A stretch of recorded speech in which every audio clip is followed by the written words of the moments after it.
시시포스는 그리스 신화에 나오는 인물입니다. 고린도시를 건설한 왕이고요. 굉장히 현명하고 아주 영리한 사람의 대명사이고, 신들은 이 시시포스를 굉장히 미워했습니다. 신의 영역에 자꾸 간섭을 한다고 굉장히 미워했습니다. 어느 날 제우스가 독수리로 변해가지고 요정 아이기나를 납치해서 숲으로 데려가는 것을 시시포스가 목격을 합니다. 이 아이기나의 아버지가 강의 신 소포스인데, 이 고린도에는 굉장히 물이 부족했습니다. 그래서 물을 좀 달라고 부탁을 하면서 내가 중요한 사실을 알려주겠다고 당신의 딸이 제우스에게 납치했다고 이렇게 일러줍니다. 화가 난 제우스가 죽음의 신 타나토스에게 명령을 하죠. 시시포스를 잡아서 저승으로 끌고 가라. 타나토스가 오니까 시시포스가 굉장히 머리가 좋고 영리한 사람이어서 이렇게 딱 묶어버리고, 손을 묶어버리고 이렇게 감옥에다가, 돌로 만든 감옥에다가 이렇게 가두어 버려서 실패를 합니다. 죽음의 신이 감옥에 갇히니까 죽는 사람이 없습니다. 저승으로 아무도 안 오는 거죠. 그래서 이 저승의 신 하데스가 너무나 당황해하는 겁니다. 할 일이 없잖아요. 죽은 사람이 와야 이 저승의 신이 할 일이 있는데, 그래서 제우스를 찾아가서 하소연을 합니다. 그랬더니 제우스가 전쟁의 신 아레스를 보내서 타나토스를 구출하고, 시시포스는 아레스에 의해서 저승으로 이제 끌려갑니다. 죄목은 인간이 신의 영역에 간섭했다라고 하는 것이 죄목입니다. 인간 세계에서 인간답게 인간과 관계를 맺으며 살지 왜 자꾸 신의 영역에 들어와서 신의 영역에 끼어들려고 하느냐, 이것이 이제 죄목이었습니다. 물론 이제 워낙 영리해서 장사 치르지 말아라, 부인한테 그래서 아무도 나를 장사 안 치러주니까 잠깐 좀 갔다 오겠습니다, 이승에 갔다 오겠습니다, 이렇게 스토리가 쭉 이어지는데, 어떤 생략하고요. 저승의 신 하데스가 이제 드디어 이제 형벌을 내리는데, 그 유명한 큰 바위를 산꼭대기까지 올리는 거죠. 그러면 또 내려가고, 올리면 또 내려가고, 계속해서 반복하는 일을 이렇게 하는 형벌을 받게 됩니다. 알베르트 까미가 시시프 신화에서 이렇게 이야기하고 있습니다. 신들은 무용하고 희망 없는 노동보다 끔찍한 형벌은 없다고 보았는데 그것은 이유 있는 생각이었다.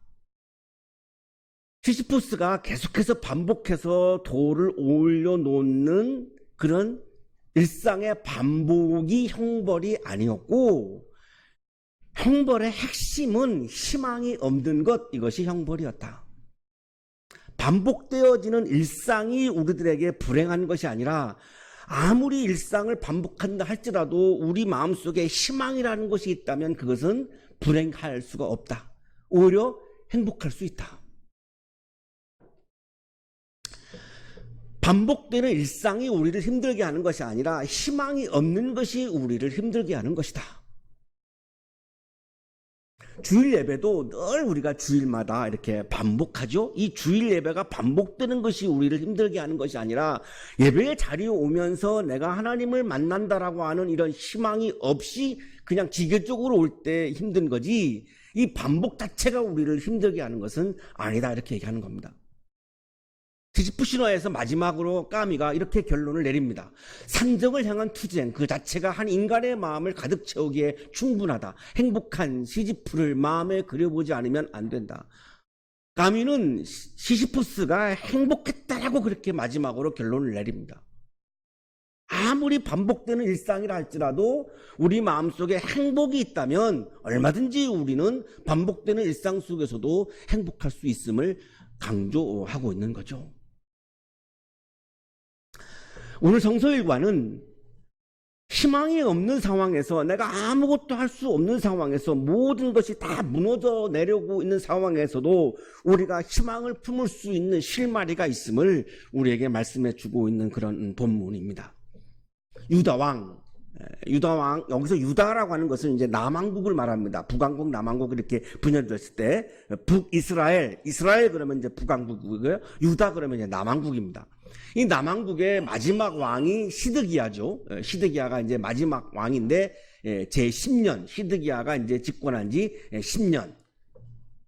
그때 예레미야에게 하나님이 말씀을 주셨다. 근데 느부갓네살 제18년이었다. 느부갓네살은 바벨로니아의 왕입니다. 바벨로니아가 이제 등극한 지 18년이라고 하는 건데 왜 이 두 왕의 연호를 같이 쓰고 있냐면 이미 지금 남한국은 바벨로니아의 영향권 안에 들어가 있고 바벨로니아에 의해서 좌지우지 되고 있기 때문에 지금 두 왕의 연호를 지금 같이 지금 쓰고 있는 것이죠. 이 시드기야 왕은 주전 597년부터 586년까지 11년 동안 남한국을 통치했습니다. 587년에 이제 바벨로니아의 침공이 들어왔고 예루살렘 성전이 무너지고 586년에 나라가 이제 망합니다. 그러니까 요 11년 남한국이 망하는 요 11년 마지막을 통치했던 그런 왕이죠.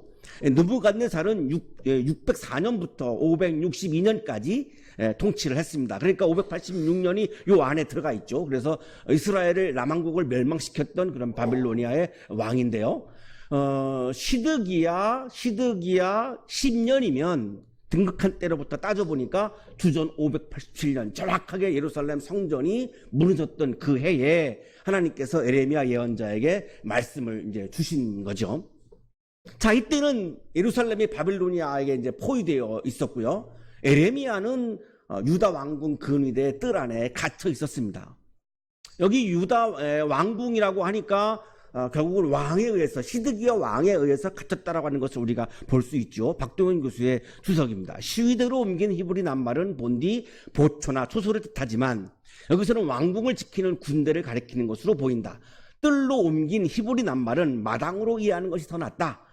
왕을 호위하는 어떻게 보면 청와대 경호원이라고 할까요? 이제 여기에 해당하는 이 사람들이 있는 그 뜰 마당에 지금 갇힌 거죠. 그러니까 시드기야 왕에 의해서 갇혀서 지금 왕궁 안에 지금 갇혀 있는 것이 지금 분명을 하죠. 시드기야 왕이 에레미야를 이제 가두면서 이렇게 책망합니다. 그대가 어째요 이런 예언을 하였소? 여기 예언은 이제 설교를 말하는 건데요. 왜 이런 설교를 했소? 라고 이제 이렇게 책망을 하는데요. 다 볼 수는 없지만 딱 중요한 두 가지를 한번 보겠습니다. 이렇게 설교한 거죠. 시드기야 왕에게 직접 한 설교입니다. 나 주의 말이다. 그런 다음에 연병과 전쟁과 기근에서 살아남은 이 도성의 사람들, 곧 유다 왕 시드기야와 그의 신하들과 백성을 바벨로니아 왕 느부갓네살의 손과 그들의 원수들의 손과 그들의 목숨을 노리는 사람들의 손에 포로로 넘겨주겠다. 느부갓네살은 포로를 조금도 가련하게 여기지 않고 조금도 아끼지 않고 무자비하게 칼로 쳐 죽일 것이다. 시드기야 왕 면전에서 시드기야 왕에게 한 설교의 내용이 시드기야의 왕조는 이제 망한다. 다 잡혀간다. 여긴 다 불탄다. 다 끌려간다. 라고 지금 그 면전에다 대고 지금 설교를 하고 있는 거죠. 그런데 에레미야 외에 거짓 예언자들은 이 다윗 왕조는 계속해서 영원하다라고 설교를 했습니다. 극명하게 갈리는 이런 다른 설교를 한 거죠. 그러니까 거짓 예언자들은 시드기야 왕에 의해서 굉장히 대접을 받은 것이고 에레미야는 감옥에 갇힌 겁니다. 왜 그런 설교를 하느냐? 성전에서 에레미야가 한 설교입니다. 성전에서 이 성전 설교자였는데요. 내가 이 성전을 실로처럼 만들어버리고 이 도성을 세상 만민의 저주거리가 되게 하겠다. 실로는 가나안의 도시인데 블레셋에 의해서 그냥 폐허가 되어버립니다. 자, 그런 것처럼 이 예루살렘 성전도 바빌로니아에 의해서 폐허가 될 것이다 라고 하는 설교를 성전에서 설교를 한 거죠. 그러니까 시드기야 왕이 이 에레미야가 아주 괘씸하고 미운 거죠. 그래서 이제 가두어 버린 겁니다. 이 가두었을 때 말씀을 받았다. 지금 이 말씀입니다. 에레미야가 이 감옥에 갇힌 상태에서 하나님으로부터 지금 말씀을 받은 거죠. 자, 이 말씀을 받은 것 내용이 이제 6절부터 15절까지인데요. 사촌이죠. 이 하나멜이라고 하는 사촌이 아낫옷에서 옵니다. 이 아낫옷은 에레미야의 고향입니다. 그런데 와가지고 하는 말이 자기 밭을 사라는 겁니다. 근데 에레미야는 지금 계속해서 하나님으로부터 어떤 말씀을 받았냐면 남한국은 망한다라고 하는 말씀을 받았고 수도 없이 왕의 면전에서 성전에서 남한국은 멸망한다고 설교를 했는데 그런데 밭을 사라고 하니 이거 참 어이없는 일이죠. 밭을 사면 어떡합니까? 망하는데 이걸 빨리 팔아가지고 뭐 외국에 가서 뭐 이주를 하든지 지금 뭐 이래도 될까 말까 한 상황인데 망한다라고 설교하는 사람에게 밭을, 고향의 밭을 사라고 하니 굉장히 어처구니 없는 일이죠. 자, 그러나 이렇게 지도에서 지금 보시면 이 아나돗이 지금 예루살렘 북동쪽에 있고요. 그 위로 올라가면 아까 말씀드렸던 실로가 위치하고 있는데, 예루살렘 성이 무너진다라고 하는 것은 아나돗도 이거 보장이 없는 거죠. 이거 다 지금 다 적국에게 넘어간다라고 하는 이야기인데, 여기 땅을 사라라고 하는 이 이야기는 너무나 정말 어처구니 없는 그런 이야기입니다. 그런데 이걸 하나님이 이렇게 말씀을 주고 계시다라고 하는 것 때문에 에레미야는 이거를 거역할 수가 없는 거죠. 주님의 말씀대로 그대로 하나멜, 사촌 하나멜이 와가지고 이것을 사라고 얘기합니다. 말씀을 받았는데 그 말씀 그대로 이게 현실로 이게 이루어집니다. 에레미야는 여기서 이것이 주님의 명령이라고 받아들입니다. 아무리 이성적으로 생각해봐도 이게 망하는 나라에서 땅을 산다라고 하는 거는 정말 말도 안 되는 이야기인데, 이거를 주님의 명령으로 받아들입니다. 박동현 교수의 주석입니다. 유다가 망할지도 모르는 급박한 상황에서 예루살렘 북동쪽에 가까운 곳에 밭을 산다는 것은 매우 어리석은 일이라 하지 아니할 수 없다. 이성적으로 보면 너무나 어리석은 겁니다. 그런데 에레미야는 이거를 하나님의 명령과 하나님의 말씀으로 받아들이지 않을 수가 없어요. 하나님이 주신 말씀이니까요. 자, 이것을 주님의 명령이라고 이제 깨닫습니다. 주님의 명령이다. 어떻게 에레미야가 이런 말도 되지 않는 이 말씀을 어떻게 주님의 명령으로 받아들이고 이것을 수용할 수 있었을까요? 이게 굉장히 우리들에게 오늘 아침 중요한 질문인데요. 우리도 살면서 내가 합리적으로 납득이 되지 않는 주님의 말씀이 성서를 통해서 나에게 주어지면 내가 받아들이기 어렵지요. 내가 그걸 이해할 때, 합리적으로 이해할 때는 받아들이기 쉽지만 합리적으로 이해가 안 갈 때는 그 말씀을 받아들이기 어렵습니다. 이것도 우리 모두도 마찬가지죠. 에레미야도 마찬가지입니다. 그런데 에레미야가 이걸 어떻게 넘어갔을까입니다. 하나님은 모세를 통해서 이스라엘과 언약을 맺었습니다. 이 언약을 맺은 내용은 너희가 내 언약을 지키면 모든 민족 가운데서 나의 보물이 될 것이다.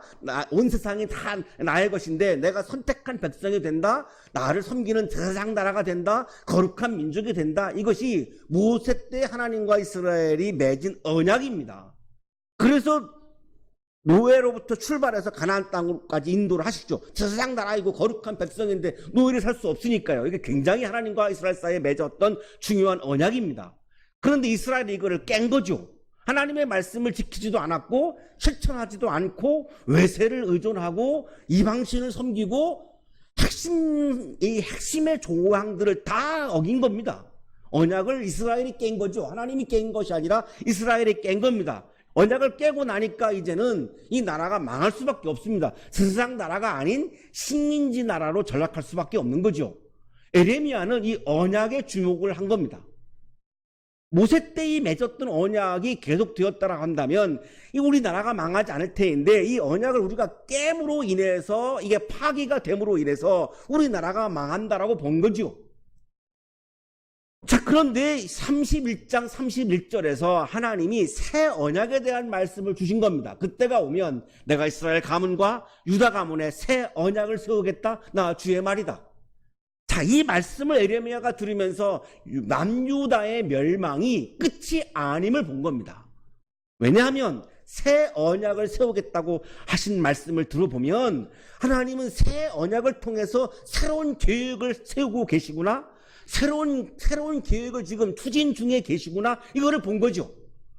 그러니까 남유다의 멸망이 끝이 아니라고 보니까 남유다가 멸망하지만 그럼에도 불구하고 지금 땅을 살 수 있는 겁니다. 완전히 망한다고 한다면 살 수가 없지요. 그런데 이게 마지막이 아니라, 남유다의 멸망이 마지막이다 아니다라고 하는 것을 새 언약을 통해서 보았기 때문에 그거를 믿었고 하나님의 새 언약을 추진하는 것을 받아들였기 때문에 남유다가 멸망하지만 땅을 살 수 있는 거예요. 남한국의 멸망은 마지막이 아니었습니다. 하나님은 새 언약을 준비하고 계셨고 에레미야는 이 새 언약을 믿었습니다. 그래서 땅을 살아라고 하는 하나님의 말씀을 믿고 받아들이고 있는 거죠. 자, 그래서 이제 땅을 실제로 삽니다.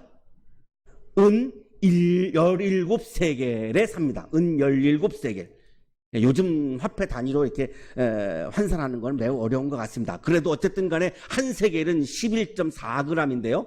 은 7세겔이면 한 200g 조금 덜 됩니다.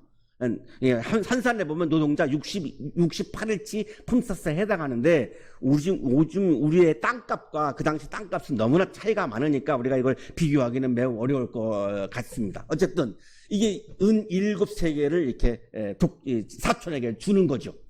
그리고 매매계약서에 서명을 하고 봉인을 하고요. 그리고 이제 은을 저울에 달아주고요. 그런데 이 매매계약서가 봉인된 것이 있고 봉인되지 않은 것이 있는데 한 반 정도는 이렇게 봉인해가지고서 이렇게 묶어버리고요. 반 정도는 열람할 수 있도록 이렇게 열어놓습니다. 이게 이스라엘의 그 당시에 매매계약서의 어떤 모습인데, 그래서 지금 성서는 이렇게 말씀하는 거죠. 봉인된 매매계약서, 봉인되지 않은 계약서, 이거를 이제 받은 거죠. 자, 그리고 나서 모든 유다 사람들이 보는 앞에서 이 매매 계약서를 바룩에게 넘겨줍니다. 이 바룩은 아주 이 예레미야의 제자이기도 하고 동지이기도 하고 뭐 비서이기도 하고 아주 그냥 제일 가까웠던 사람 중에 한 사람인데, 이 바룩에게 매매 계약서를 줍니다. 왜냐하면 본인은 지금 자유로운 몸이 아니고 옥에 갇혀 있기 때문에 이 바룩에게 지금 이렇게 위임을 하고 있는 거죠. 이렇게 대신 위임을 하고 있는 장면입니다. 자, 이 바룩에게 매매 계약서를 주면서 예레미야가 이렇게 말씀하는 거죠. 나 만군의 주 이스라엘 하나님이 말한다. 이 증서들, 곧 봉인된 매매 계약서와 봉인되지 않은 계약서를 받아서 옹기 그릇에 담아 여러 날 동안 보관하여라. 이 매매 계약서를 보관하여라. 나라가 망해도 반드시 이 매매 계약서가 효력을 발휘할 날이 올 것이다 라고 믿고 있는 겁니다. 왜냐하면 하나님은 새 언약을 맺겠다고 말씀하셨기 때문에. 남한국의 왕조가 망한다고 해서 하나님이 다스리시는 하나님의 나라가 망하는 건 아닌 거죠. 시드기야 왕의 다스리는 왕조가 망하는 거지 이스라엘 자체가 망하는 것이 아니다라고 본 거죠. 그래서 이거를 반드시 보관하라고 강조를 합니다. 이 매매계약은 아무리 보아도 하나님의 상징적인 행위입니다. 매매계약서를 작성한 하나님이 이 매매계약서를 휴지조각으로 만드실 이유가 없죠. 그런 하나님이 아니죠. 반드시 약속을 지키는 신실하신 하나님이기 때문에 이 매매계약서를 지금 작성하고 있는 이 장면은 하나님이 지금 매매계약을 하고 있는 어떤 상징적인 행위입니다. 이걸 통해서 봐라, 내가 매매계약을 하고 있는 걸 보면 이 남유다가 망한다 할지라도, 시드기야 왕조가 망한다 할지라도 이스라엘은 망하지 않는다. 하나님이 다스리는 나라는 망하지 않는다. 이걸 지금 계속해서 지금 사인을 보내고 있는 거죠. 참으로 나 만군의 주 이스라엘의 하나님이 말한다. 사람들이 이 나라에서 다시 집과 밭과 포도원을 살 것이다. 제가 가장 은혜 받은 단어가 여기 다시입니다. 하나님의 말씀이 다시 너희들이 이 집과 밭과 포도원을 산다라고 하는 이 말씀은 바빌로니아가 영원히 이 땅을 지배하지 못한다라고 하는 사인인 거죠. 다시 주권을 회복할 것이고, 다시 이 매매 계약서는 효력이 있을 것이고, 다시 새로운 나라와 새로운 삶과 새로운 비전을 가지고 살아가는 삶이 반드시 이루어진다라고 하는 말씀을 하고 있는 거죠. 다시입니다. 다시. 예레미야를 통해서 하나님은 분명히 말씀했습니다. 남한국은 망한다. 바벨로니아에서 망한다. 성전도 다 무너진다. 그대로 이루어졌습니다. 주전 586년에 하나님의 말씀대로 다 망했습니다. 그러나 그 망하는 와중에서 하나님이 이스라엘 사람들에게 주시는 말씀은 다시 너희들이 집과 밭과 포도원을 살 수 있을 것이다. 희망이 남아있다. 어디에? 하나님에게 희망이 남아있다. 나에게 희망이 남아있다. 너희들은 나와의 언약을 깨서 너희들에게는 희망이 없지. 그래서 형벌이라고 하는 삶을 살고 있지. 그러나 끝이 아니야. 왜? 나에게는 아직도 희망이 남아있거든. 나는 다시 새로운 계약을 맺을 거야. 나는 다시 새로운 나라를 계획할 거야. 나는 다시 새로운 삶을 계획할 거야. 너희들을 위해서 나는 새로운 삶을, 새로운 나라를 다시 시작할 거야. 여기에 너희들의 희망이 있어. 희망이 있다면 아무리 나라가 무너지고 반복되는 노예의 삶이 일상 속에서 반복되는 노예의 형벌이 시작된다 할지라도, 그러나 나에게서 희망을 찾는다면 그 반복되는 일상은 너희들을 불행하게 할 수 없어. 희망만 있다면 반복되는 일상 속에서도 너희들은 행복할 수 있을 거야. 이 메시지를 지금 히브리인들에게 주고 계시는 거죠. 추수감사절을 맞이하고 있는 우리 한양대학교의 우리 모든 가족들에게도 오늘 하나님은 이 말씀을 주시는 겁니다. 반복되는 일상 속에서 우리가 얼마나 힘듭니까? 질병도 계속해서 우리들에게는 반복되고 있는 거고, 경제적인 어려움도 우리에게 계속되고 있는 거고, 일터에 가서 일하는 것도 나에게는 굉장한 부담과 어려움이 올 때도 있는 거고, 반복되는 일상 속에서 설거지하는 거, 살림하는 거, 반복되는 일상 속에서 우리는 굉장히 어렵고 힘들 수 있습니다. 그러나 그 반복되는 일상이 우리를 힘들게 하는 것이 아니라는 겁니다. 하나님에게 희망이 있는데 하나님을 바라보지 못하기 때문에, 하나님께 있는 희망을 바라보지 못하기 때문에 우리가 힘들어하는 거지, 반복되는 일상이 우리를 힘들게 하는 것은 아니라는 것입니다. 아무리 우리들에게 힘든 반복되는 일상이 있다 할지라도 하나님이 계시기에, 하나님의 희망이 남아있기에 우리는 오늘도 반복되는 일상 속에서도 행복하게 살 수 있습니다. 그래서 감사할 수 있습니다. 우리가 어떤 어려운 처지가 우리가 다 다르겠지만, 그럼에도 불구하고 오늘 아침 우리가 하나님께 감사를 드릴 수 있는 것은 하나님의 희망이 남아있기 때문입니다.